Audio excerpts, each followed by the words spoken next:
You wake up choking. Your lungs seize before your mind does. The air is thick, wrong, heavy with something bitter and burning that scrapes the inside of your throat. Your eyes snap open into darkness smeared with orange light. Smoke presses down from the ceiling, rolling low, crawling, stealing oxygen inch by inch. You try to inhale and your chest refuses. Your body knows before you do. Something has gone terribly wrong. You are on the floor. The cold boards bite through your clothes as you drag yourself forward, blind, hands slapping uselessly against wood. Each breath is a gamble. Heat radiates unevenly, sharp in one place, absent in another. The fire is no longer where it should be. It has moved, or spread, or turned against you. Your head pounds, your ears ring. Somewhere above you something cracks, a slow, ugly sound, like a warning given too late. You crawl, because standing would kill you. Smoke claws at your eyes, forcing tears you cannot spare. Your mouth tastes of ash and panic.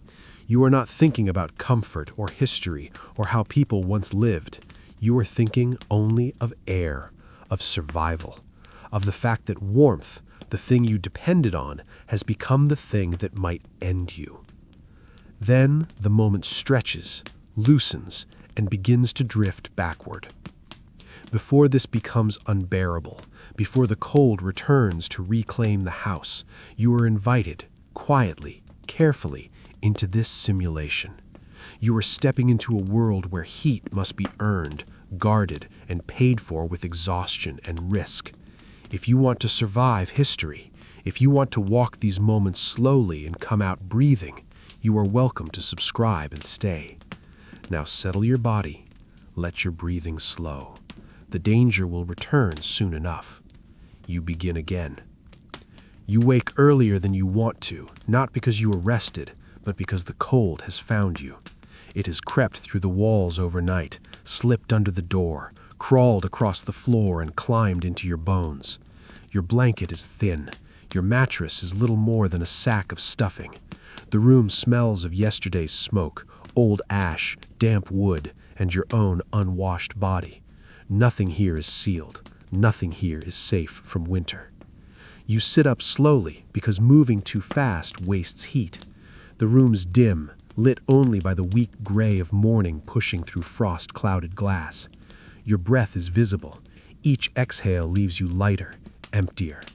The hearth squats against the far wall, dark and silent, its mouth blackened, its stones cracked and scarred from years of use. It looks dead, but you know better. Fire never truly dies. It waits. Your hands are stiff as you swing your legs over the side of the bed. Your feet touch the floor and you flinch. The cold bites hard, sharp as a blade. You pause there, letting the pain settle into numbness. You do not curse. You do not rush. Rushing leads to mistakes, and mistakes cost fingers, houses, lives. You move toward the hearth with practiced care. Ash coats the floor nearby, a fine gray dust that clings to your skin. You kneel, joints protesting, and stir the remains of last night's fire. A faint glow answers you from beneath the ash. Not much, barely enough. You feel a small, tired relief. There is still something to work with. You build the fire the way you always do, slowly, methodically. You lay the smallest pieces first, dry and splintered, saved carefully for mornings like this. Your fingers fumble, clumsy with cold. You strike the spark and coax it, shielding it with your body. The flame catches reluctantly, licking at the wood, then shrinking back as if reconsidering. You breathe shallowly, aware of every movement of air. When the fire finally takes, it does not roar. It never does. It grows the way everything grows here. Slow, uneven, uncertain. Heat seeps outward in a narrow cone, warming your hands first, then your face. The rest of the room remains frozen. You sit there longer than necessary, letting the fire claim you inch by inch. The house is quiet in the way old houses are quiet. Not silent, but always speaking. Wood creaks as it adjusts to temperature. Wind fingers its way through gaps in the walls. Somewhere, something scratches, a small animal seeking the same warmth you are. The roof groans under the weight of frost. You listen because listening keeps you alive. Fuel waits outside, stacked unevenly against the wall. You know exactly how much is left. You have counted it more than once. You will count it again before nightfall. Every log represents time. Every careless burn shortens the season you can survive. You eat little. There is no point in pretending hunger matters less than heat. You chew slowly, conserving energy, swallowing food that tastes of smoke and storage. Your stomach complains, then settles into a dull ache it knows well. You drink cold water because warming it costs fuel. The cold spreads inside you, joining the cold already there. As the day crawls forward, you work. You split wood, you clear ash, you check the chimney, peering upward into darkness streaked with soot. Your arms burn, your back aches. Sweat forms despite the cold, and you hate it because sweat steals heat when it dries. You pace yourself, stopping often, resting when you can. The fire must be fed, but not too well. Too much flame is waste. Too little is death. By afternoon, clouds thicken. The light dims early. Snow threatens, hanging heavy in the sky. You feel it before it falls, a pressure, a tightening, a sense that the world is closing in. Winter is not dramatic here. It is relentless. It does not attack, it waits. You notice small things begin to go wrong. Smoke lingers longer than it should when you stoke the fire. The draft feels weaker. The smell sharpens, sour and thick. You open a door briefly to clear the air, and the cold rushes in like an enemy. You close it fast, heart pounding, and promise yourself you will deal with the chimney tomorrow. There is always a tomorrow, until there isn't. As night approaches, the temperature drops hard. The fire demands more fuel. You hesitate each time you add a log, weighing warmth now against survival later. The walls radiate cold. The windows ache with frost. Your body curls inward without your permission, trying to protect its core. You sit close to the hearth, closer than you should. Your skin prickles. The heat is uneven, harsh on your face, absent at your back. The fire pops and snaps, sending sparks that die before they land. You watch them with tired eyes, mesmerized despite yourself. Fire is dangerous, but it is also the only thing keeping the dark from swallowing you whole. You begin to feel the exhaustion settle in deep, not the kind sleep fixes, the kind that sinks into muscle and bone, that dulls thought, that makes risk seem smaller than it is. You rub your eyes. Your head feels heavy. The smoke smell grows stronger, but slowly enough that you adjust without noticing. Outside, the wind rises. It moans through the trees, rattles the walls, tests the weak places. Inside, the fire works harder, breathing louder, drawing air in ways you cannot see. The chimney coughs, soot shifts. Somewhere above you, something loosens. You do not know yet that this is the last quiet evening you will have for a long time. You do not know that the fire, which has always answered you, is learning new rules. You do not know that the warmth you trust is already rehearsing its betrayal. You sit there, staring into the hearth, feeling the cold press closer, believing, just for a moment, that you understand how to survive this winter. The fire crackles, the smoke thickens, and the night settles in. You wake to aching shoulders and stiff joints. The cold has worked its way deeper into your bones overnight, curling around your ribs, settling in your spine. Your breath comes ragged at first, a misty cloud in the gray half-light of early morning. You know exactly what you will do today. Feed the fire. Tend it. Nurture it. Pray it obeys. It is not simple. It has never been simple. And yet it is the only thing keeping the dark and the frost from swallowing you entirely. Your hands move slowly, deliberately.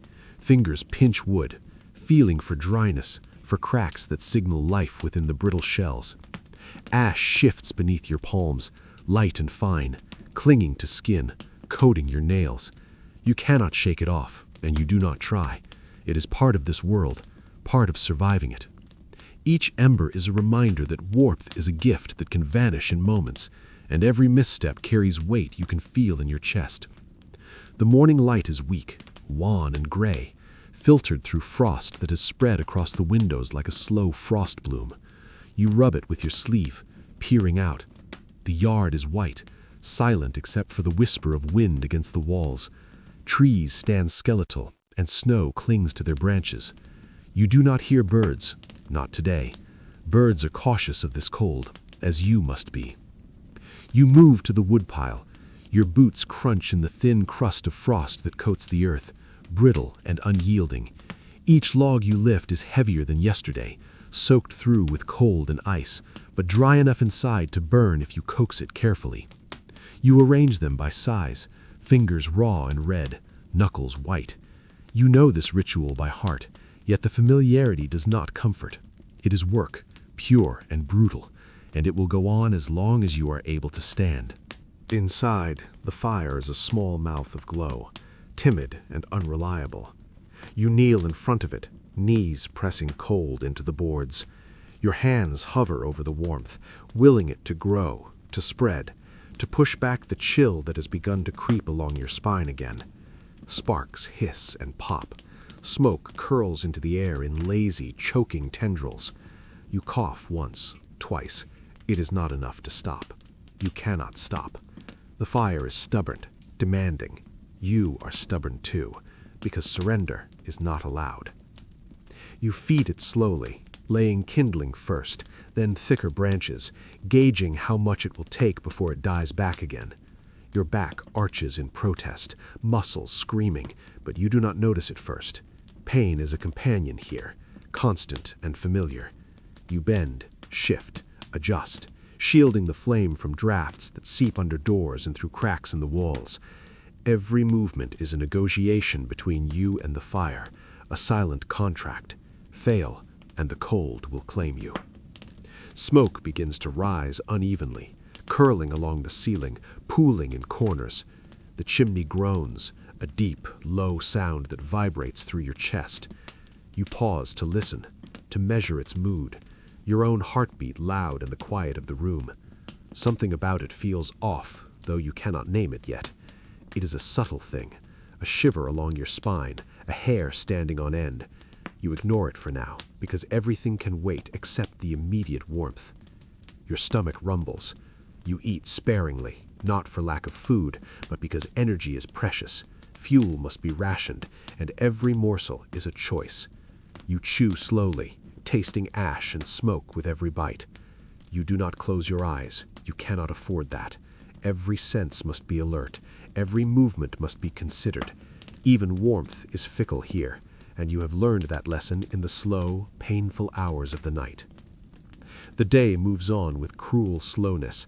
Outside, clouds gather thick and low. Snow threatens again, pressing against the roof, rattling the walls. Inside, the fire struggles to maintain its rhythm. You stoke it, blow softly, shield it with your hands, whispering encouragement into its flickering flame. It obeys grudgingly, like a beast half wild, half loyal. You are aware of each pop, each hiss, each crack as it echoes through the room. Fatigue creeps over you, heavy and unrelenting. You feel it in your knees, your back, your wrists. You pause often, letting the fire do what it can without your interference. But even as you rest, you cannot escape the cold. It moves around the edges of the room, slithering through floorboards and under doors. It touches your ankles, your calves, creeping upward in slow insistence. You shiver, draw your coat tighter, but it never stops entirely.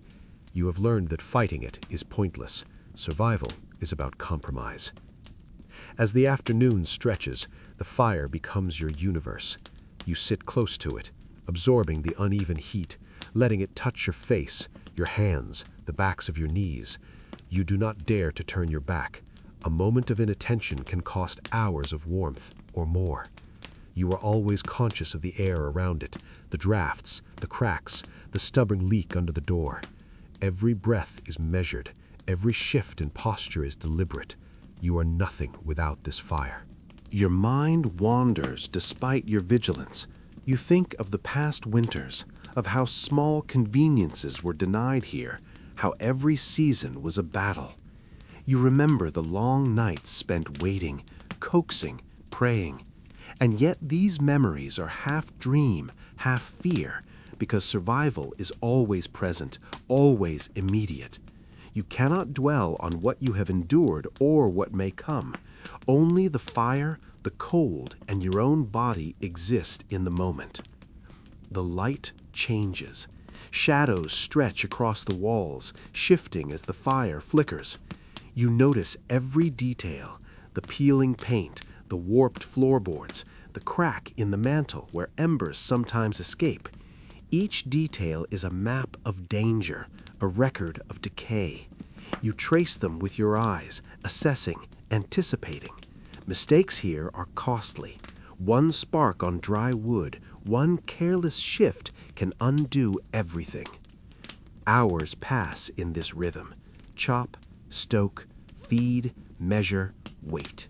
You feel yourself shrinking into the routine, letting the monotony cloak your fear, your hunger, your exhaustion. But the cold never stops.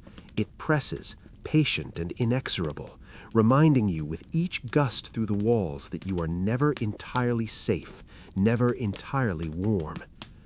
Evening falls slowly, dragging itself across the room like a wet cloth. You feel the first bite of frost on your exposed skin, on your cheeks, on your hands as you adjust the fire one last time. The heat that once radiated evenly is now uneven, unpredictable. You sense the smoke creeping closer, filling the room in ways it never should. You cough, pause, assess. Nothing has yet failed, but the warning is there, subtle and persistent. You sit back finally, exhausted, knees to chest, eyes fixed on the small pool of warmth in the hearth. Your body aches, your lungs burn, your fingers are raw.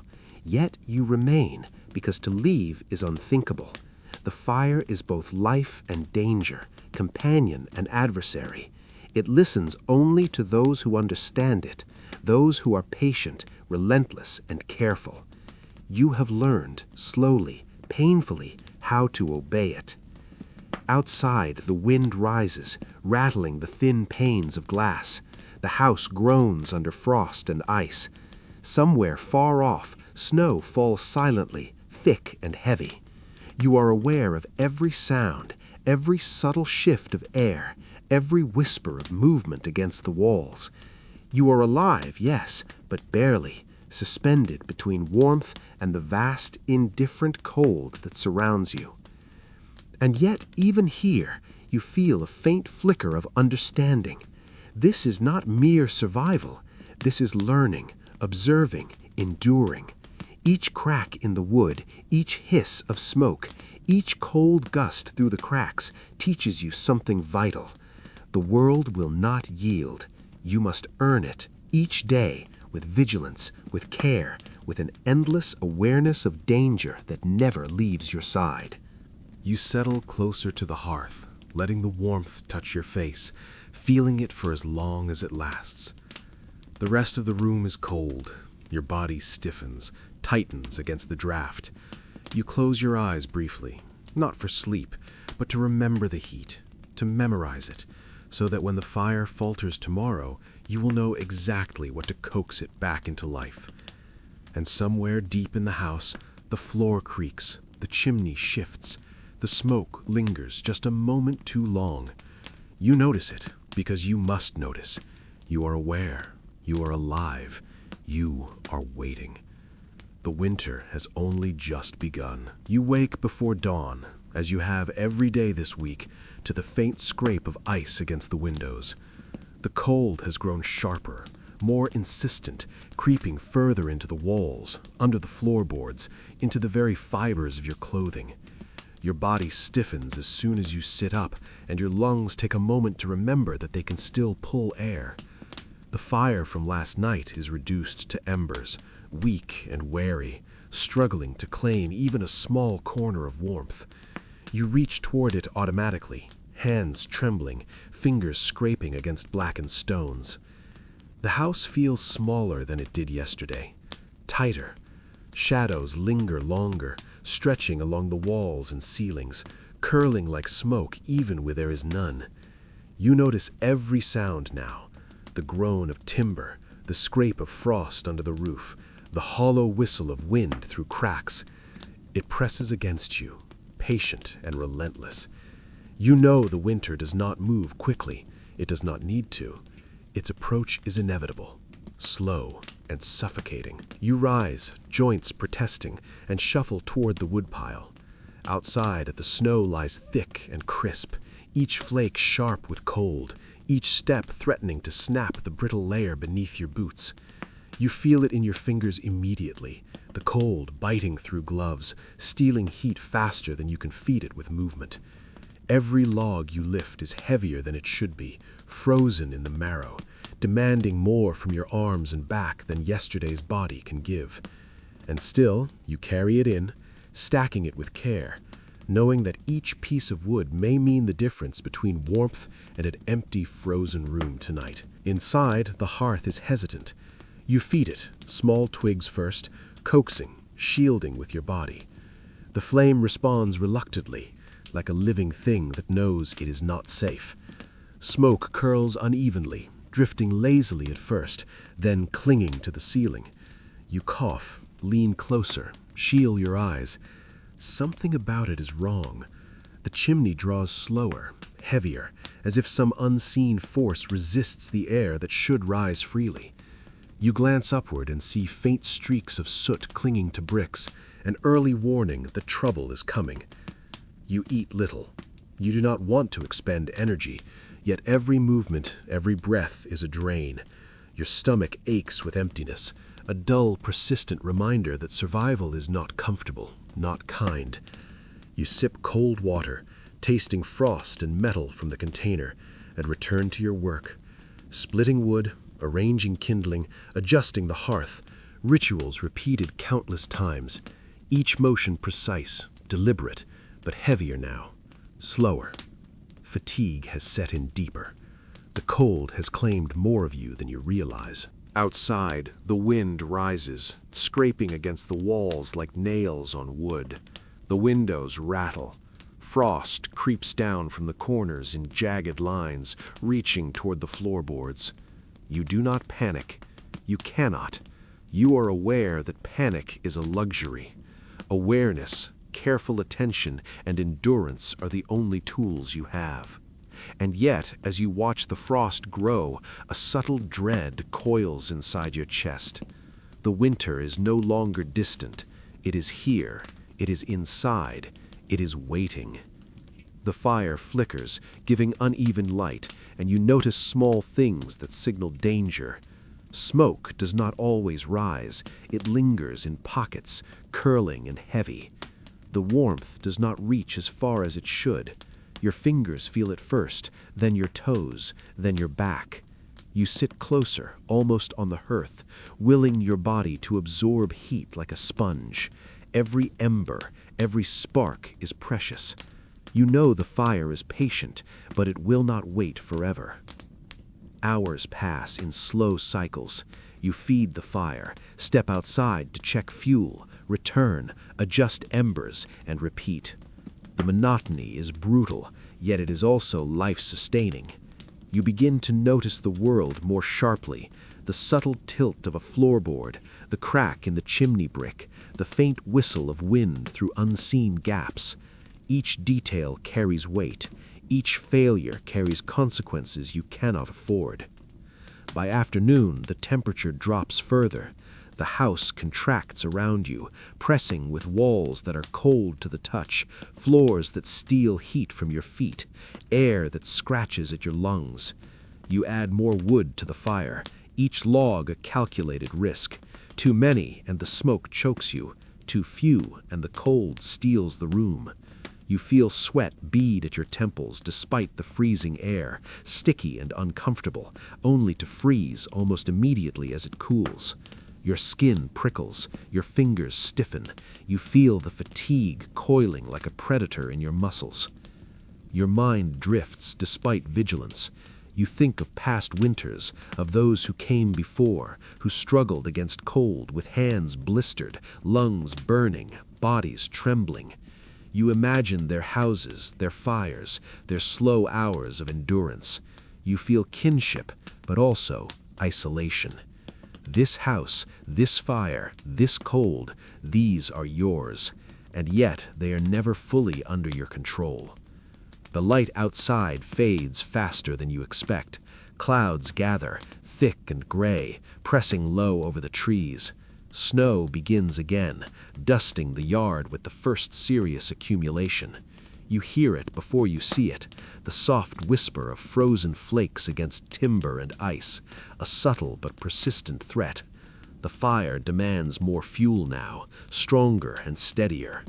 You feed it cautiously, knowing that overconfidence is costly. The balance is delicate. One misstep, one careless breath, one pile of wood laid wrong could undo hours of effort.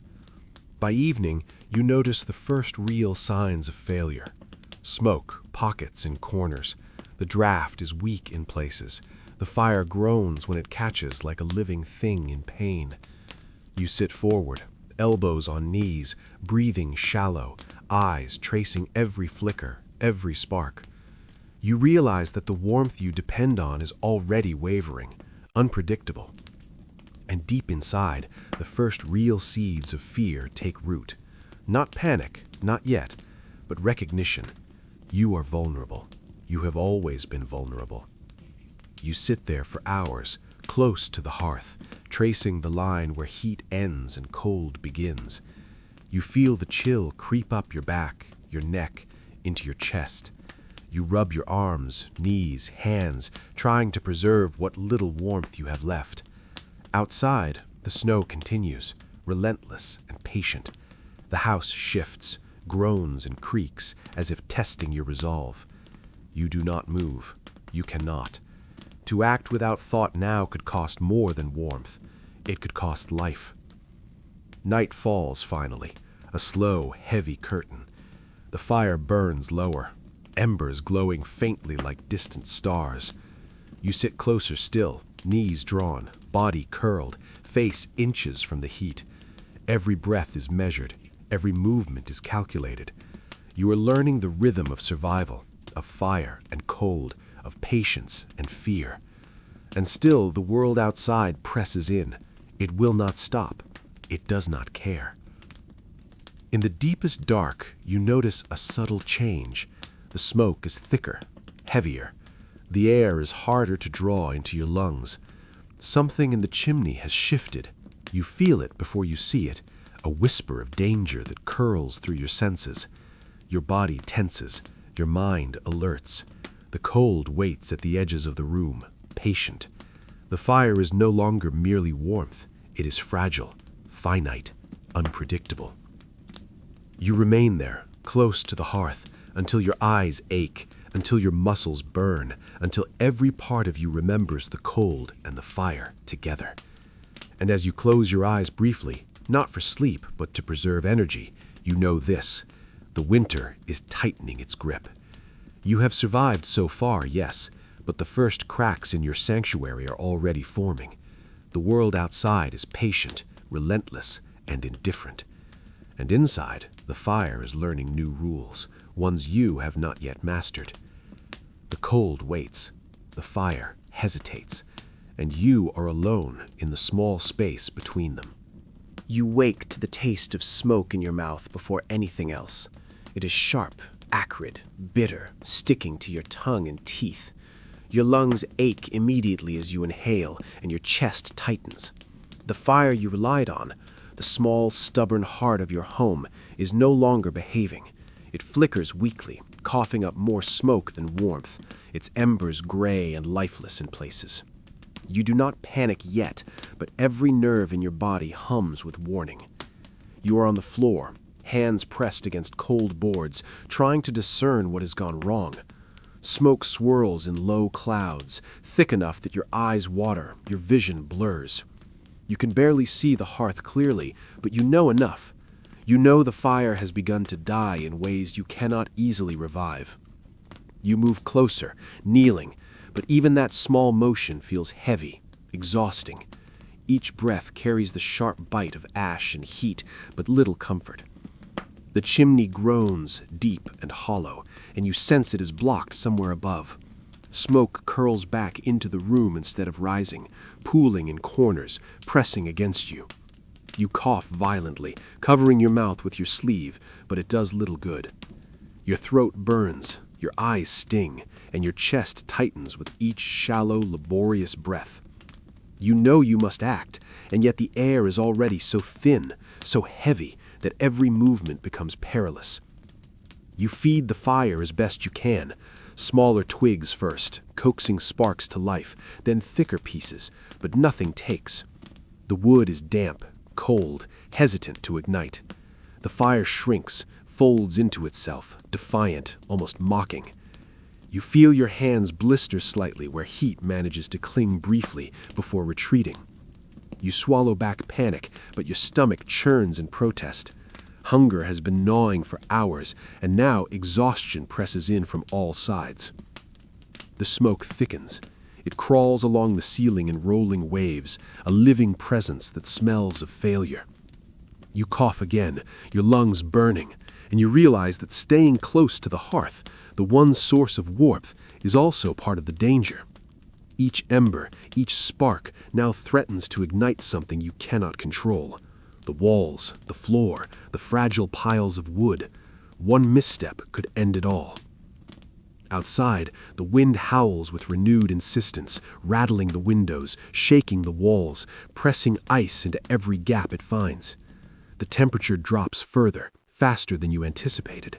Frost forms on the window panes in jagged, uneven lines. The house groans under the weight of ice and snow, and somewhere deep inside you hear a small crack, not large, not catastrophic yet, but enough to make your blood run cold. You are forced to crawl closer, shielding your face with your arm as you feed the dying fire. Each movement is a gamble. Smoke swirls around your head, thickens under the rafters, and you taste ash with every breath. Your hands are raw, your back stiff, your knees bruised from hours of kneeling on frozen boards. Yet you cannot stop. If you do, the cold will claim you before the smoke suffocates you. Survival is measured in fractions of a second now, in careful nudges, in coaxing embers to life like fragile, untrustworthy children. The fire obeys in small, unpredictable bursts. One corner glows briefly, sparks hiss and fade. Another log catches, then dies before it can give heat. You are aware of every detail, the color of smoke, the angle of the draft, the smell of burning versus smoldering. Each nuance is vital. Every misreading could be fatal. You feel the panic crawling under your skin now, slow, insidious, creeping along your spine. You swallow it down, bury it beneath concentration, but it will not leave entirely. Hours stretch as you fight the fire, feeding it, shielding it, adjusting logs, coaxing heat from wood that refuses. The house feels smaller, oppressive. Shadows cling to corners. Frost spreads across the floorboards and up the walls. Every breath outside the hearth is painful. Your body trembles, not just from cold, but from exhaustion and the creeping realization that control is slipping. The fire is no longer entirely yours. It has become something unpredictable, dangerous, alive in a way you cannot manage. Smoke begins to press harder against you, thicker and more insistent. You cough, gag, clawing at the floor, trying to find air that is not poisoned. Your eyes sting, tears run, but you cannot leave. Survival demands proximity, and yet every moment near the embers feels like a risk. Sparks leap from the hearth, landing too close to piles of dry wood. You flinch, throw blankets over them, push logs aside. Your heart races. You can feel the first real raw fear, the kind that makes your body tremble even when your mind refuses to panic. The temperature inside drops unevenly. Pockets of cold invade the room, lashing at your skin, crawling along your spine. You wrap your coat tighter, but it barely helps. You are aware of the walls, the floors, the ceiling, all groaning, all reminding you of fragility. One mistake could bring collapse, could bring fire out of control, could bring the suffocating cold all at once. Hours bleed together. You are aware of them only in fragments, a cough, a hiss, a snap of embers, a gust through a crack in the door.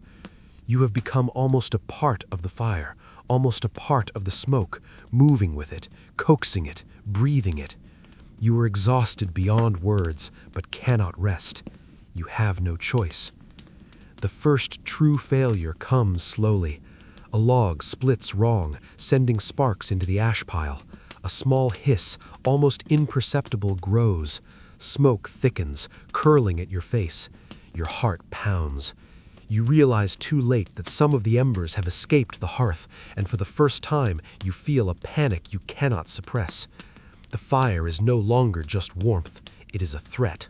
You leap to extinguish it, blankets and water, but the movement is slow, clumsy, weighed down by fatigue and cold. Smoke wraps around your head, throat tightens, lungs burn. You gag and cough, choking, swallowing back fear and panic in shallow, desperate breaths. The cold presses from all sides. Your fingers sting. Your feet are numb. You are aware, with sickening clarity, that this small room, once a sanctuary, is turning into a trap.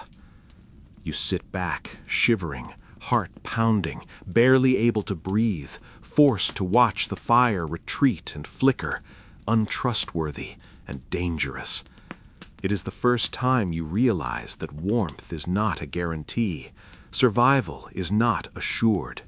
Every ember, every spark, every breath must be earned. And the winter, patient, relentless, indifferent, has only begun. The night falls around you like a shroud. Smoke hangs low, curling into corners. The cold presses harder. You huddle close, body tight, knees drawn, eyes on the uncertain embers. You do not sleep. You cannot. You wait. You survive. And you know, deep down, that this is only the beginning. You wake to emptiness, not just the room, though it is cold and gray, the fire reduced to faint embers, but the hollow in your stomach, gnawing, twisting, sharper than any frost creeping along the floorboards. You have eaten little for hours, and yet you know you must rise, because warmth will not last if you do not feed it. Your body is weak, trembling even before you stand, knees protesting, muscles screaming. Hunger is a slow predator, settling deep in your gut, curling in tight, sharp coils, and you feel its teeth with every movement. The fire is diminished, a shadow of the life it once gave you. You kneel, hands raw, shifting logs, coaxing embers into action. The kindling is damp from frost, stubborn, resistant. Sparks hiss, die, and you try again. Smoke curls into your eyes. You cough, hacking, swallowing the taste of ash and fear. It is not enough to restore warmth, never enough. You feel the cold pressing against your back, your neck, crawling along your spine, claiming the parts of you that the fire cannot reach. You move slowly through the room, checking windows, doors, cracks in the floor. Every draft is a warning, every creak is a threat. Outside, the wind howls, gnawing at the walls, rattling glass, pressing ice into every gap. The snow has piled higher. You notice footprints, your own, frozen and brittle, marking the path you took hours ago, now covered in frost and powdered ice. The house feels smaller, tighter, more oppressive. You are alone here, and yet the cold is not merely outside. It is inside, settling around your limbs, whispering in your ears, mocking your attempts to fight it. You eat scraps, handfuls of dried grain or whatever remains in jars, tasting ash and dust more than nourishment. Your stomach growls and twists in protest. You sip water that is too cold, almost frozen, every swallow a tiny shock. Hunger gnaws. Fatigue settles deeper, threading through your bones, knitting itself into your muscles. You feel lightheaded, dizzy at moments, and the edges of your vision flicker. You close your eyes briefly, only to see darkness curling behind them, thick and suffocating. The fire sputters again, unpredictable, uncooperative. Smoke drifts unevenly, lingering in corners, filling the room with choking heaviness. You cough and choke, eyes tearing, throat raw, lungs burning. You push yourself closer to the hearth, feeling the heat where it reaches you, but aware of how little it actually warms. Your hands, face, knees, everything exposed to the air shivers, trembles, aches. You wrap yourself tighter in whatever cloth you can find, but the cold finds every inch. You are aware of each sound now, each shift in the house, each sigh of the wind. Every noise is amplified in your exhaustion. The snap of wood, the groan of a floorboard, the whistle of frost through the cracks. They are warnings, or perhaps reminders. You do not know which. Your mind is foggy, weighed down by hunger and cold, but every sense stretches to compensate. You are alert, painfully alert, because the fire can fail, because frost can spread, because survival is not a guarantee. Time blurs. Hours pass without distinct markers, measured only by the fire's struggle and your own failing strength.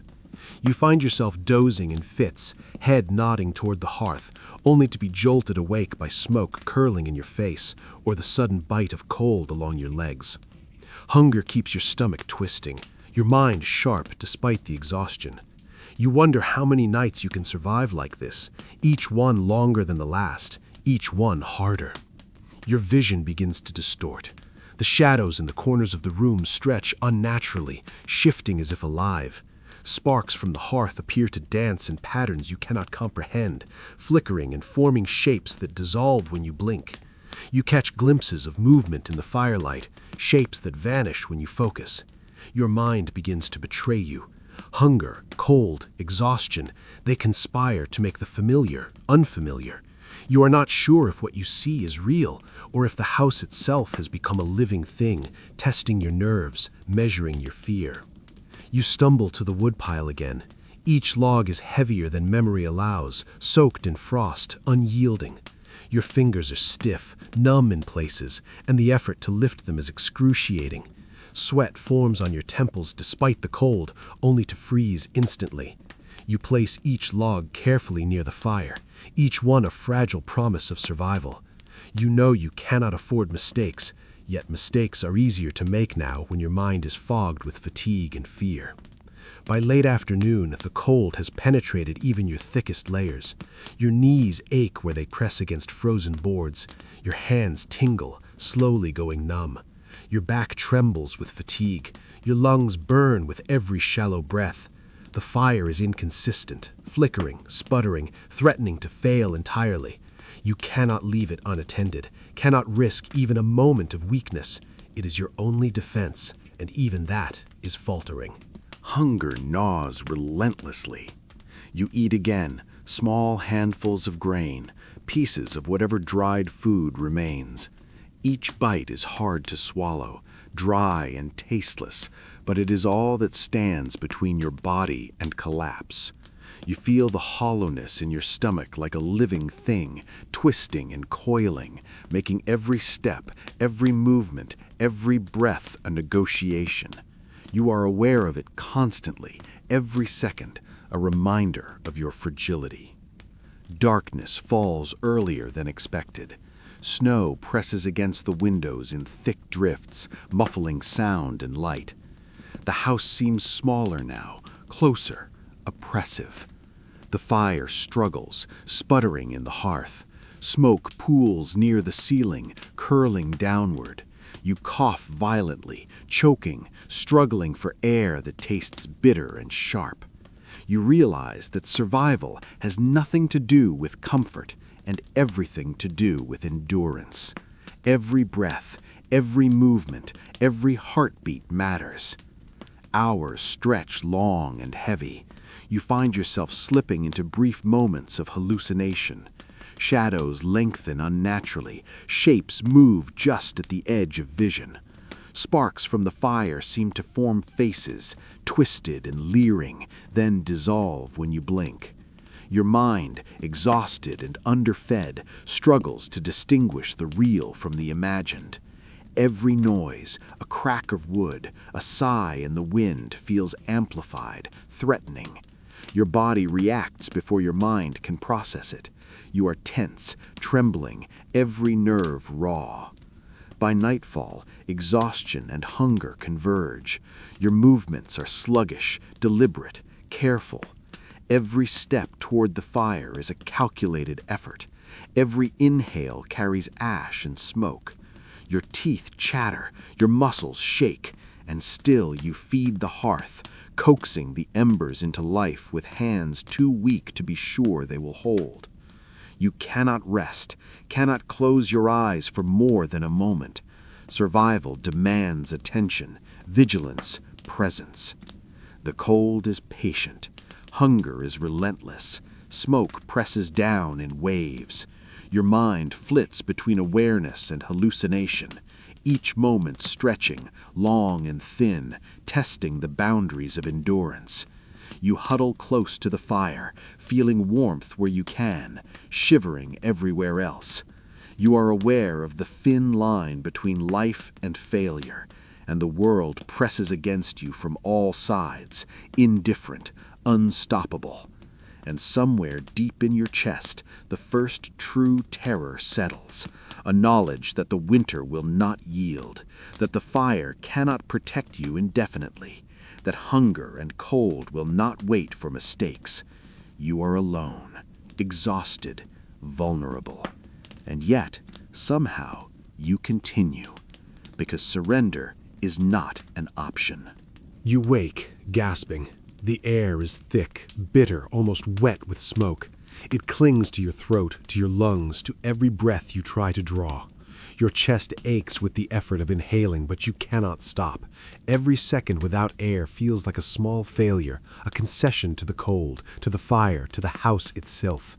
You drag yourself toward the hearth, hands scrabbling against the floorboards, knees stiff and raw. The embers are faint, glimmering like distant, untrustworthy stars. They shiver at your touch, reluctant to give warmth, reluctant to exist at all. The smoke presses low now, curling thickly in corners and along the ceiling. It creeps into your eyes, stings your nose, coats your lungs. You cough violently, hacking, choking, trying to force it out, but it clings. Your vision blurs, darkening at the edges, and shadows stretch unnaturally across walls and floorboards. The house seems to shift as you move through it, closer, narrower, pressing in around you. Each step is measured, cautious, but even that does not keep you safe from the smoke that curls around your limbs, around your face, around your mind. You stare into the fire, searching for its warmth, and you see shapes there. Faces flicker in the embers, twisted, leering, familiar, impossible. They form in coal and ash, then vanish when you blink. You shake your head, blink again, but the shadows persist.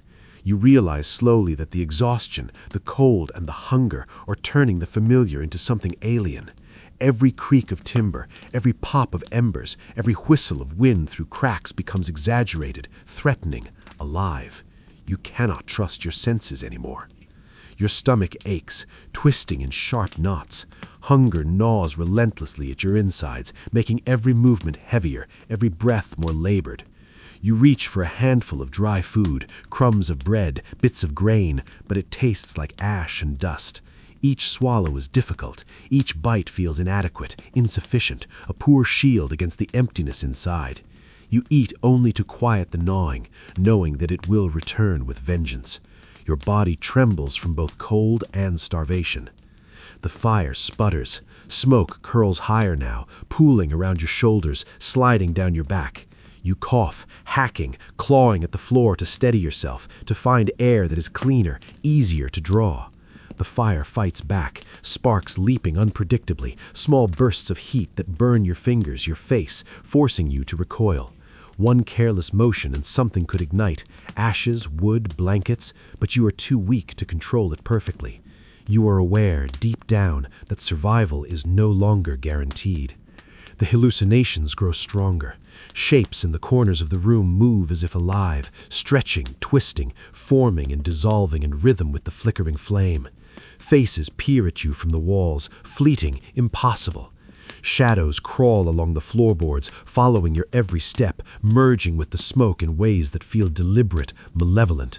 You reach for the fire again, hands trembling, trying to ground yourself in warmth, in reality, in something tangible. But the house, the cold, the smoke, they have begun to bend your perception.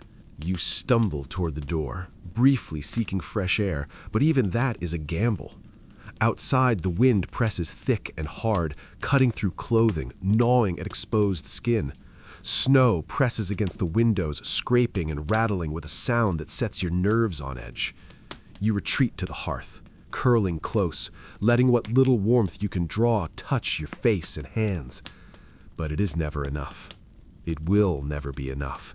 You know this now with certainty. Time loses meaning. Hours and minutes fold together. You feel every second stretch unbearably long, measured by coughs, by shallow breaths, by the rise and fall of smoke in the room. Your body trembles continuously, shivering, stiff, aching from cold, from hunger, from constant vigilance. Your muscles burn with fatigue. Your bones feel hollowed by exhaustion. You are alive, yes, but only barely, suspended in the small bubble of heat the hearth grants you.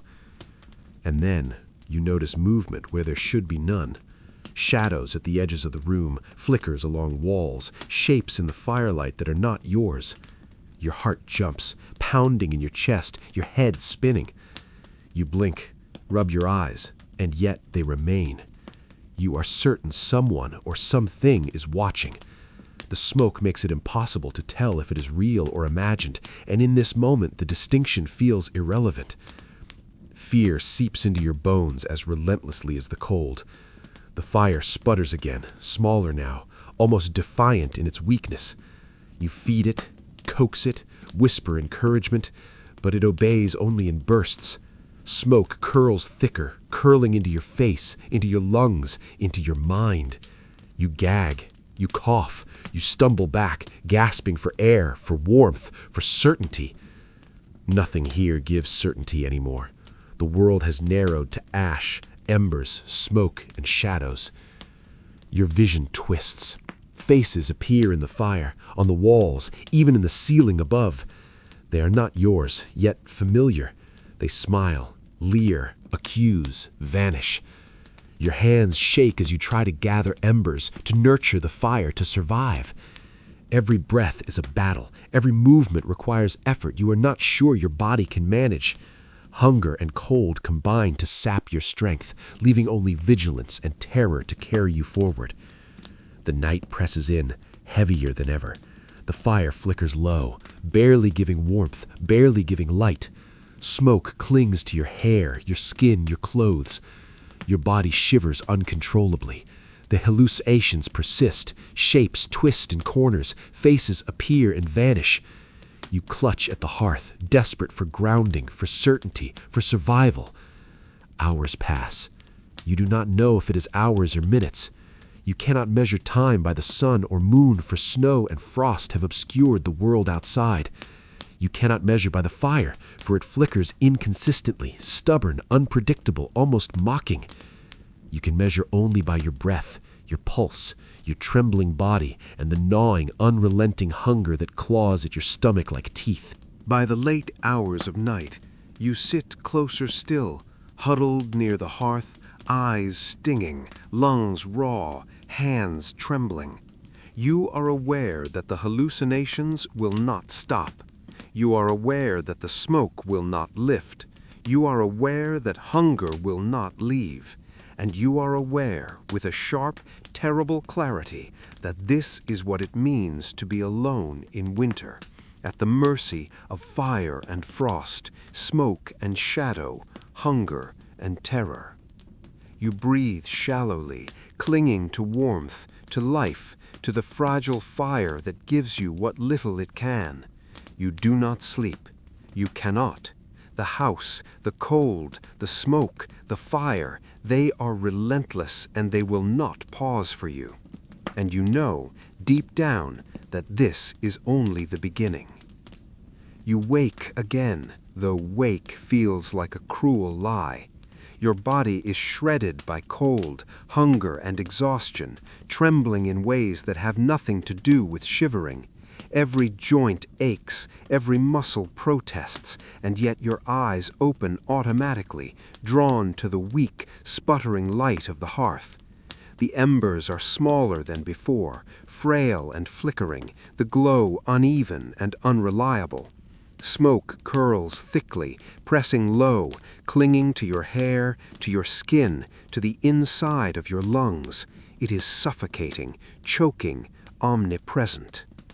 You move toward the hearth, crawling at first, knees scraping frozen boards, fingers clutching wood splinters, fingernails blackened with ash.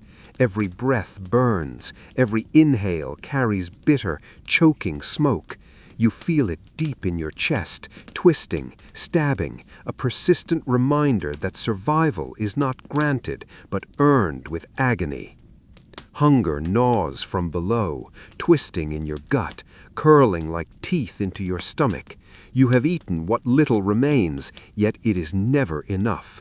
The emptiness is constant, unrelenting. The house is hostile. Shadows stretch and warp unnaturally, corners deepen, and walls seem to press closer as the hours crawl. The wind outside rattles windows, whistles through cracks, hammers against the boards. Snow presses against the roof in thick, unmoving sheets, silent yet oppressive. Every sound is amplified, each creak of timber and whisper of wind setting your nerves on edge. The house itself feels alive, attentive, judging, waiting for you to falter. You try to stoke the fire, but your hands are trembling beyond your control. Ash and soot coat your palms, your wrists, your forearms. Logs are heavy, damp, resistant. Sparks leap unexpectedly, burning your fingers or landing too close to the pile of kindling. You jerk your hands away, coughing violently, gagging on smoke that fills the room like a thick, suffocating blanket. You feel panic rising now, sharp and insistent, clawing up from your chest into your throat. You swallow it down, but it does not disappear. It lingers, simmering, growing. The hallucinations have worsened. Faces appear everywhere, in embers, in smoke, in shadows stretching across the walls. Some are familiar, twisted versions of those you once knew. Others are impossible, grotesque, leering. They speak in silence, accusing, whispering, mocking. You shake your head violently, trying to dislodge them, but they persist, impossible to escape. The line between real and imagined has vanished entirely. Every sound, the crack of wood, a sigh of wind, the rattle of frost is a threat, amplified beyond comprehension. Your stomach twists painfully. Hunger claws with teeth sharper than frost. You try to eat, even scraps of bread or dried grain, but your body refuses to accept it properly. Every bite feels dry, tasteless, like dust. Swallowing is difficult, laborious. You are aware that each morsel is both life and burden, a reminder that even sustenance demands effort you are not sure you can give. Fatigue has taken over your muscles. Your legs tremble when you attempt to stand. Your back aches, your shoulders are raw, your fingers stiff and swollen from constant exposure to cold. You feel your energy draining with every breath, every cough, every movement. The fire is small now, sputtering, struggling to exist, barely giving warmth. You cling to it like a lifeline, though it is fickle, untrustworthy, almost cruel in its weakness. The smoke presses harder. It coils around your neck, slides into your eyes, burns in your lungs. You cough until your chest aches, hacking violently, tears streaming down your face. Your vision blurs. Shapes move in the smoke, twisting, coiling, forming impossible figures that vanish when you focus. Shadows creep along the floor, walls, ceiling, lengthening and shrinking, converging towards you. You cannot tell what is real. You cannot tell what is imagined. You cannot tell if you will survive the next few minutes.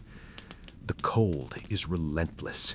It presses into every exposed inch, crawling along your spine, up your neck, into your fingers and toes. Your legs feel brittle, joints stiff, muscles nearly useless. Even near the hearth, warmth is uneven, fleeting. You wrap whatever cloth you have around yourself, pulling it tight, pressing against the fire, but the cold finds gaps, creeps into your core. Every shiver is a reminder that survival is fragile, temporary, conditional. Your mind starts to fail in small, terrifying ways. Memories slip and twist. You cannot tell how long you have been here. Minutes and hours are meaningless. Time has flattened into a single, unending stretch of struggle. You see figures at the edges of your vision, fleeting and impossible. You hear voices whispering faintly in the wind, in the creak of boards, in the crackle of fire. You are certain they are not real, but fear tells you otherwise. You stumble towards the hearth, catching yourself on the edge of the wall. Embers leap unpredictably, striking close, tiny sparks landing on the floor. You flinch, cough, and press your hands against the wood, trying to coax warmth, to control it, to survive. Smoke curls thickly around you, low, suffocating, almost alive. Each breath is a gamble, a fight for oxygen, for strength, for life. Hours pass. The fire wanes, embers glowing weakly, shadows stretching, smoke thickening. You cannot sleep. You cannot rest. Even closing your eyes brings hallucinations, shapes, whispers, and flashes of fire and frost combined in impossible, menacing ways. Hunger gnaws, cold gnaws, exhaustion gnaws. You are aware, with a sharp, terrible clarity, that the struggle is no longer just for warmth. It is for your mind, your senses, your very perception of reality. By night, you huddle closer still, body pressed to the hearth, knees drawn tight, eyes wide, shivering violently. The smoke is heavy now, curling into every corner, every crevice, filling the room with the stench of burning wood and cold ash. The fire threatens to die. You know it will not survive much longer without careful tending, but your body may not survive another moment of effort. You are aware that this is the true peak of suffering. Not just cold, not just hunger, not just fear, but all of them combined, amplified, relentless. Every sense strained, every nerve raw, every breath a negotiation. You are trapped between frost and fire, smoke and shadow, exhaustion and hunger, and the edge of your own mind fraying beneath it all. And yet you do not move, you do not sleep, you do not surrender. You cling to the fragile fire, to warmth, to life itself, because surrender is not an option. You endure, you survive. And in this endurance, you feel both the terror and the strange, terrible clarity of what it truly means to live in winter, under the mercy of fire and frost, smoke and shadow, hunger and fear. This night will not end gently. You wake to silence, but not the silence of peace. It is a heavy, pressing quiet that fills the room with the weight of absence.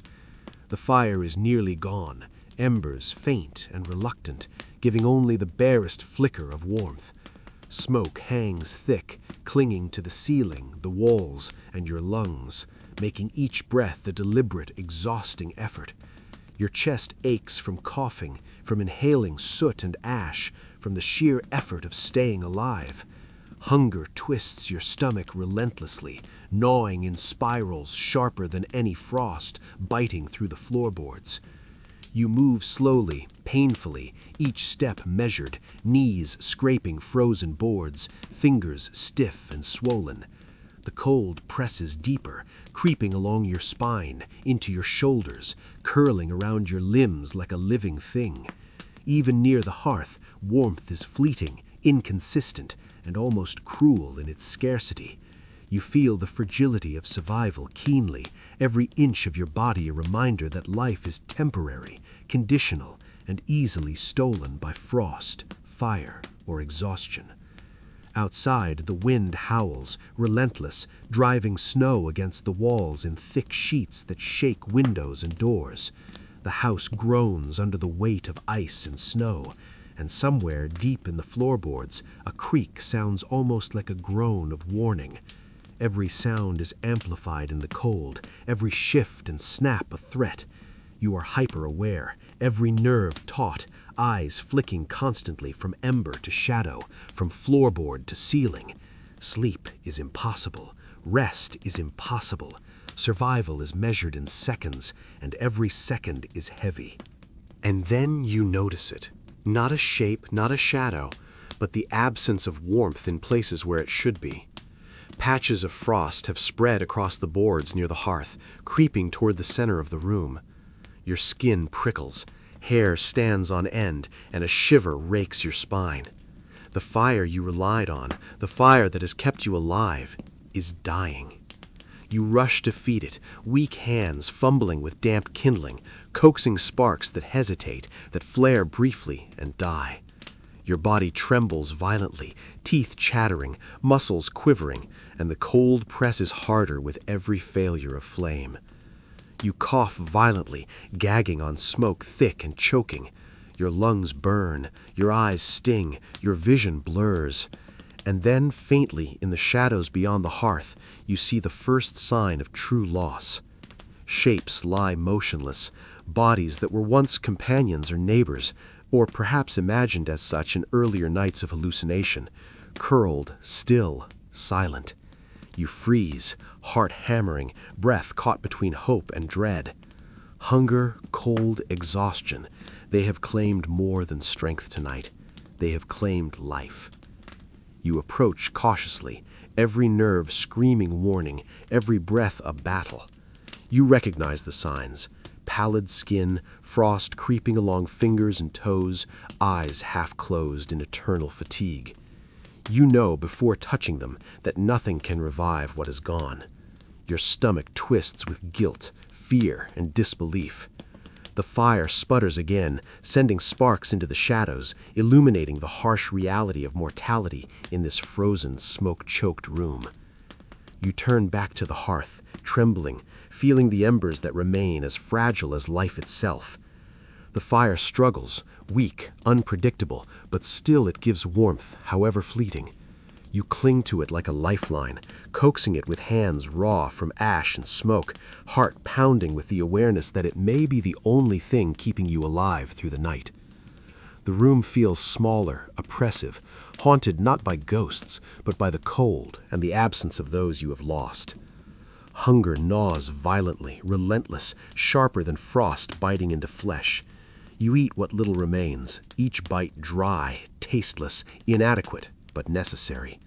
Your body shakes from weakness, exhaustion, and fear, but you do not stop. The fire is your fragile, stubborn ally, the only thread keeping life tethered to your body. And yet you are aware with every breath, with every trembling movement, that it may not hold, that the cold and frost are patient and relentless. The hallucinations return, more vivid, sharper. Shadows move in impossible ways. Faces appear in the embers and in curling smoke, some familiar, some grotesque, all accusing. You blink, shake your head violently, and yet they persist. The line between reality and illusion blurs entirely. Every crack of wood, every whistle of wind, every hiss from the hearth feels like a threat. Fear presses into you deep and insistent, crawling along your spine, into your bones, whispering that survival is uncertain, fleeting, and fragile. The night stretches endlessly. You sit close to the hearth, knees drawn, body pressed near the feeble heat. Your hands shake, raw from coaxing embers. Your lungs burn from smoke. Hunger claws at your stomach. Fatigue presses down like a lead weight. The cold creeps deeper, persistent and cruel, crawling through every layer of clothing, into every joint, into your very marrow. You realize with bitter clarity that survival is no longer measured by warmth alone. It is measured by endurance, by vigilance, by sheer unyielding will. And yet, despite it all, you endure. You coax the fire, feed the embers, shield yourself from frost where you can. You press on through hallucinations, fear, and grief, through the weight of loss that hangs like a shadow over every movement. You are alone, yes, but alive, and for now, that is enough. Outside, the wind howls, snow piles relentlessly, the house groans under frost and ice. Inside, smoke coils and thickens. The fire flickers, nearly defeated, yet still alive. You are caught between heat and frost, life and death, hope and despair. You are painfully, violently, unrelentingly aware of your fragility.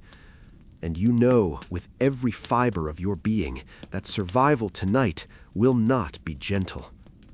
You wake to the faintest whisper of hope. The fire is nearly gone, a fragile skeleton of heat barely alive in the hearth.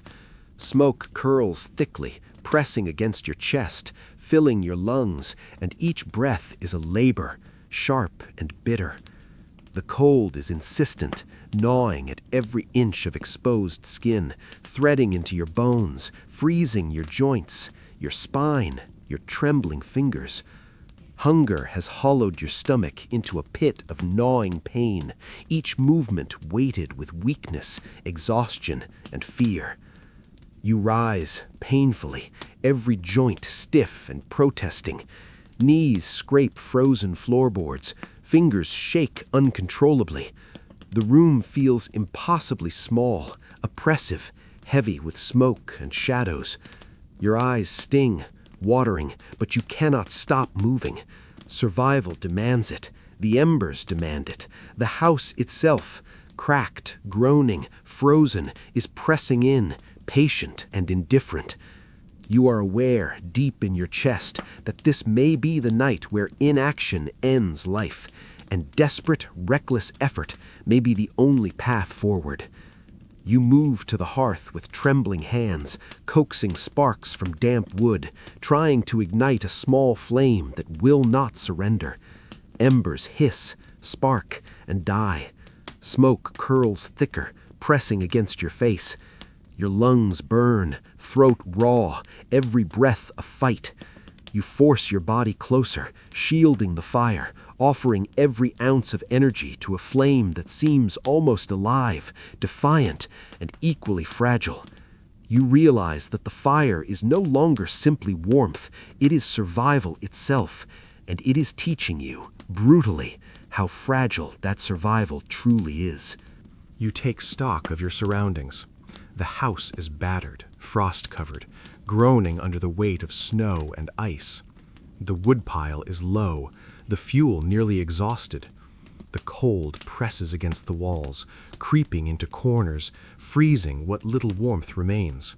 You feel panic flare, but suppress it, drawing on the raw edge of focus honed by hours, days, perhaps weeks of relentless struggle.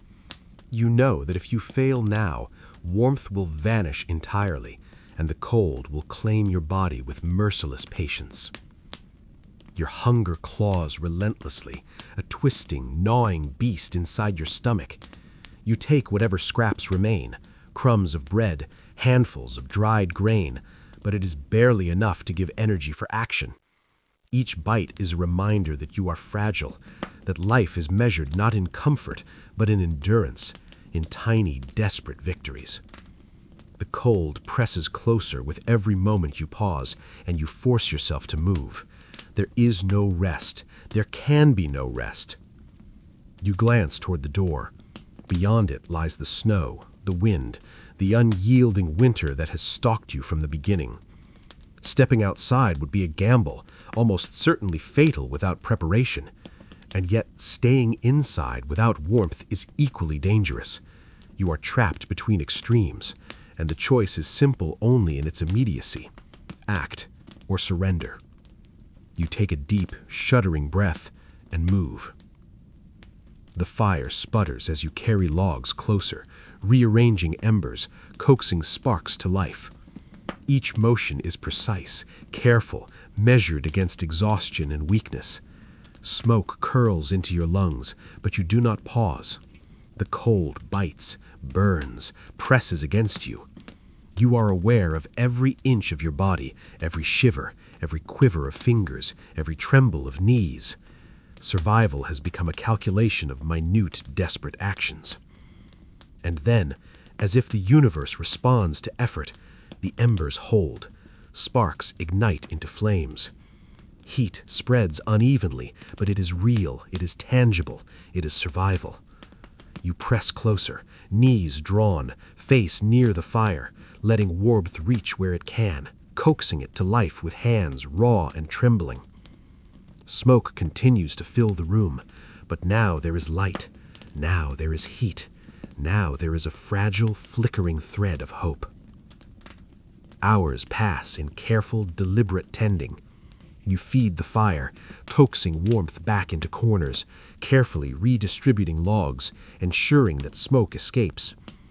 Each small victory is measured in fractions of heat, a slight rise in temperature, the smallest comfort to muscles stiff with cold. You are exhausted beyond endurance, yet you cannot stop. The fire demands attention, and attention is survival. Outside, you hear distant sounds, subtle, almost imperceptible. Boots crunching in snow, voices carried faintly on the wind. Your heart hammers. Could it be help? Could it be rescue? You strain to listen, trembling in exhaustion, smoke and cold, but the world is thick with snow and ice. You cannot be certain. Hope is a thin thread, easily broken. Yet even a thread is better than none. You continue your desperate efforts. The fire grows stronger, steadier, though still fragile. Warmth reaches your limbs, though unevenly. Smoke continues to curl, and you cough, hacking, lungs burning, but the fight has shifted. No longer is it simply surviving another minute. Now it is survival with action, with hope, with the possibility, however slight, of rescue. And in this moment, as you press closer to the hearth, hands raw, fingers blistered, body trembling from cold and hunger, you realize the truth of survival. It is not comfort. It is not warmth. It is endurance. It is effort. It is focus. And it is fragile, unrelenting, terrifyingly dependent on every small, deliberate action you take. The fire is your ally, but it is not generous. It demands attention, care, persistence, and vigilance. The cold is your enemy, patient and merciless. Hunger is a predator, gnawing without pause.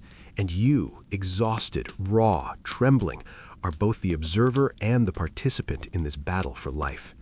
You survive tonight, yes, but only barely. And as the fire holds against the cold, weak but stubborn, you feel the first, quietest trace of hope. It is tentative. It is fragile. It is the beginning of something you cannot yet name. The night is far from over, but for now, the fire has not failed. You wake to a subtle change in the air, though your body barely registers it at first. The fire in the hearth glows steadily, though still weak, and its warmth reaches further than it has in days. Smoke lingers, but not as oppressively, and for the first time in what feels like an eternity, you notice the faint clarity of fresh air slipping through cracks in the windows and door. Your lungs, raw and burning, draw it in greedily.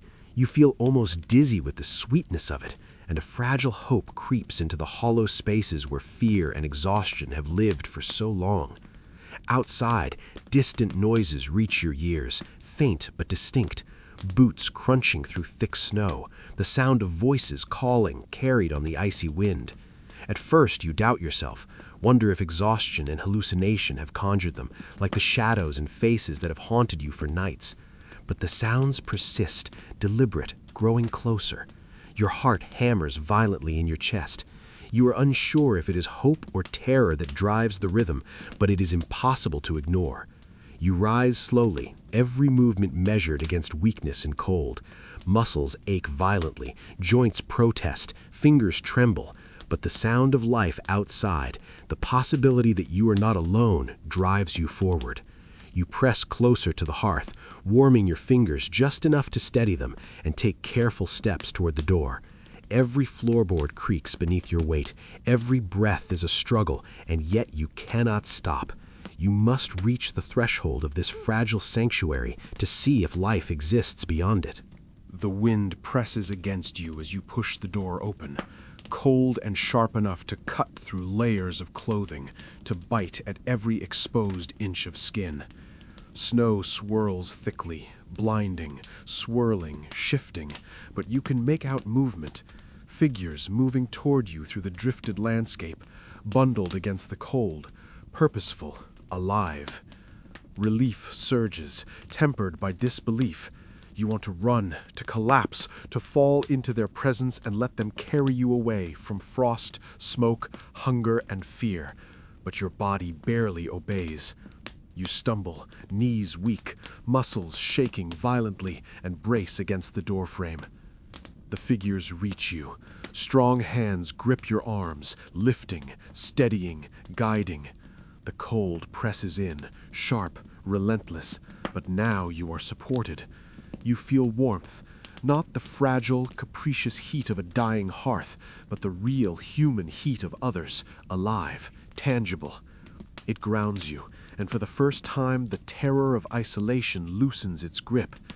You shiver violently, teeth chattering, fingers stiff, and they wrap blankets around you, layer by layer, shielding you from the storm. You cannot remember ever feeling warmth like this. The journey beyond the house is arduous. Every step is deliberate, measured, painful. Snow presses against your legs, ice gnaws at your boots, wind cuts across exposed skin. Your muscles scream with exhaustion, your lungs burn with every breath. Hunger twists your stomach with relentless sharpness. And yet each step carries you farther from the shadowed room, farther from the smoke-choked hearth, farther from the relentless cold that has stalked you for days. Voices call over the wind, distant but guiding. You focus on them, clinging to every syllable. They tell you, silently, that survival is possible, that warmth, food, and life await beyond the threshold of your isolation. Each step is agony, yet each step is progress, each step a triumph over exhaustion, fear, and frost. You stumble, fall, rise again, driven by a force that is neither strength nor logic, but the pure, raw desire to survive. Finally, you reach shelter beyond the ruined house, beyond the snow and ice. The warmth of fires greets you here, controlled, reliable. Smoke rises deliberately, not choking, not curling into your lungs. Food is offered, sustenance that nourishes rather than merely distracts hunger. You fall to your knees, shaking violently, tears freezing on your cheeks, and take what is given. Every bite, every sip, every touch of warmth feels miraculous. Your body, exhausted and hollowed, begins a slow, painful reclaiming of life. You sit, wrapped in blankets, heart hammering, lungs burning, muscles trembling uncontrollably. The memory of the fire, the smoke, the cold, the hunger, the hallucinations, each one presses against you still, heavy and vivid. The terror does not vanish instantly. It lingers in your muscles, in your breathing, in your mind. You know the winter will not forgive your forgetfulness, that frost and hunger remain indifferent to life and death. But for now, you are alive. You are safe. You are warm. And yet, even in warmth and shelter, the shadow of the night's past clings. The fire that nearly failed, the smoke that nearly suffocated, the hunger that gnawed without pause, all remain in memory, etched into every nerve. You shiver involuntarily, recalling the relentless cold pressing in, the hallucinations twisting shadows into faces, the fear of death that stalked every heartbeat. Survival is never simple. It is never gentle. It is earned in agony, in vigilance, in terror, and now in fragile relief. Outside, the wind continues to howl, indifferent, relentless, patient. Snow drifts thickly. Snowdrifts conceal the cold and danger that remain beyond walls and hearths. Inside, you are safe, but only temporarily. The lessons of survival, the fragility of fire, the mercilessness of frost, the insatiable hunger remain imprinted in your body and mind. They will not be forgotten. You breathe slowly, deliberately, letting warmth seep into muscles that have long been frozen, letting air fill lungs burned by smoke, letting the taste of food settle in your hollow stomach. You are alive. You have survived. And in this survival, in this trembling, fragile warmth, you feel the first true peace since the disaster began. But the night, the winter, the cold, the fire, they have left marks that no warmth can erase. You wake to quiet that feels almost unnatural. The storm has passed, the wind no longer presses against the walls, and snow drifts in frozen silence outside. But the quiet is not comfort. It is heavy. It hangs in the air like a weight, pressing against your chest, reminding you that the terror you endured was not temporary. It was real. You are alive, yes, but every muscle, every joint, every nerve trembles with the memory of what nearly consumed you. The fire is steady now, controlled, reliable, almost gentle. Yet even its warmth cannot reach the deep places where fear has settled. You sit by it, wrapped in blankets, body shivering intermittently even as heat spreads across your limbs. Your hands are raw, blistered in places, knuckles stained from ash and frost. Fingers tremble with the faintest motion, and even now, hours after rescue, your body moves as though still weighed down by the cold that nearly killed you. Hunger lingers in a slow, twisting way. Food is offered, nourishing, substantial, yet your stomach rejects it at first, overwhelmed by days of deprivation. You chew slowly, deliberately, tasting textures and flavors you had almost forgotten. Each bite feels miraculous, yet bittersweet. Pleasure mingled with memory of emptiness, of gnawing cold, of relentless frost that pressed into your bones like a living thing. Your mind replays the nights past with startling clarity. The smoke that stung lungs and eyes, curling into every corner, seems to hang over you still. The fire, sputtering and defiant, flickers in memory, almost alive in its unpredictability. Shadows that danced in impossible shapes, faces leering from embers and smoke, hallucinations that blurred the line between reality and imagination. They haunt your vision even in daylight. Every glance at walls, at corners, at the faint movement of light through snow brings a flash of memory, quick and violent. You remember the fear, the primal, raw fear that gripped your chest, that made every breath a negotiation, that sharpened every nerve until your body shook uncontrollably. You remember the hunger, gnawing at your insides, relentless, constant, a predator that could not be reasoned with or ignored. You remember exhaustion, physical and mental, bending your body into compliance with survival, fracturing your mind with hallucinations and terror. And you remember the first deaths, the bodies lying motionless, the finality of absence pressing like frost against your consciousness. Even now, hours after rescue, you feel the lingering tension in your muscles. Your back aches, joints stiff, fingers tremble with the faintest motion. You flinch at shadows, startle at small noises. The world feels unfamiliar, hostile in small ways that were invisible before the disaster. You know instinctively that the lessons of survival are permanent. Fire must be respected. Cold must never be underestimated. Hunger cannot be ignored. And terror waits patiently for any weakness. Sleep remains impossible. Your eyelids grow heavy, yet when you close them, visions return.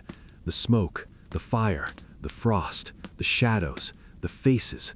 They dance behind your closed lids, relentless. You wake in a cold sweat, muscles trembling, heart hammering, lungs aching from remembered smoke. Every hour of rest is interrupted by memory, by trauma, by the unrelenting awareness of how near death you came. You rise slowly, painfully, moving through the small shelter. Each step is deliberate, measured, as if your body still fears collapse. You touch walls, chairs, the hearth, grounding yourself, reminding yourself that warmth, life, and safety exist outside the memory of disaster. Yet even in daylight, there is a shadow that clings.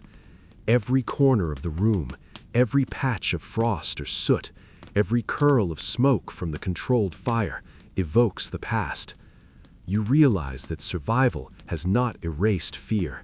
It has embedded it in every fiber of your being. Hunger returns in a subtler way now, a reminder rather than a predator. You eat, sip water, stretch stiff limbs. Yet you notice that each meal, each moment of rest, each breath of air free from smoke, carries weight. Relief is never complete. Safety is temporary. Life, fragile and easily threatened, must always be guarded. You cannot ignore the memory of others lost, the first bodies, the companions who fell, the faces that linger in your mind. Their absence presses on you, heavy and insistent. Guilt coils in your stomach, a subtle, sharp reminder that survival came at a cost. You survived. They did not. And this truth weighs more heavily than any frost or hunger ever did. Outside, the snow remains thick, but the storm has passed. The world looks deceptively calm. You notice details you would not have before. The curve of ice on tree branches, the way sunlight strikes snowdrifts, the quiet hiss of melting frost. But even beauty is tempered by memory. You know the cold waits, patient and merciless. You know the fire can fail. You know hunger returns. You know terror lingers. And yet, despite everything, you remain alive. You breathe slowly, deliberately. You stretch muscles still trembling from exertion and cold. You eat with awareness, sip water, let warmth reach where it can. You know the trauma will not vanish, that the memories will remain vivid, that the fear will echo in every shadow and every flicker of light. But you also know that survival, however fragile, is a victory. You settle near the hearth, wrapped in blankets, body trembling intermittently, heart racing quietly with the memory of terror and the weight of grief. You stare at the fire, controlled now, predictable, reliable, and allow a single conscious acknowledgement. You endured. You survived. And for this, for fragile warmth, for fleeting life, for breath itself, you give a quiet, trembling acceptance to the reality of your existence. The nights of smoke, frost, fire, hunger, hallucinations, and terror have ended. The aftermath will linger, The trauma will not. But you are alive, painfully, tremulously alive. And in this existence, there is both sorrow and relief, both memory and a tentative promise of renewal.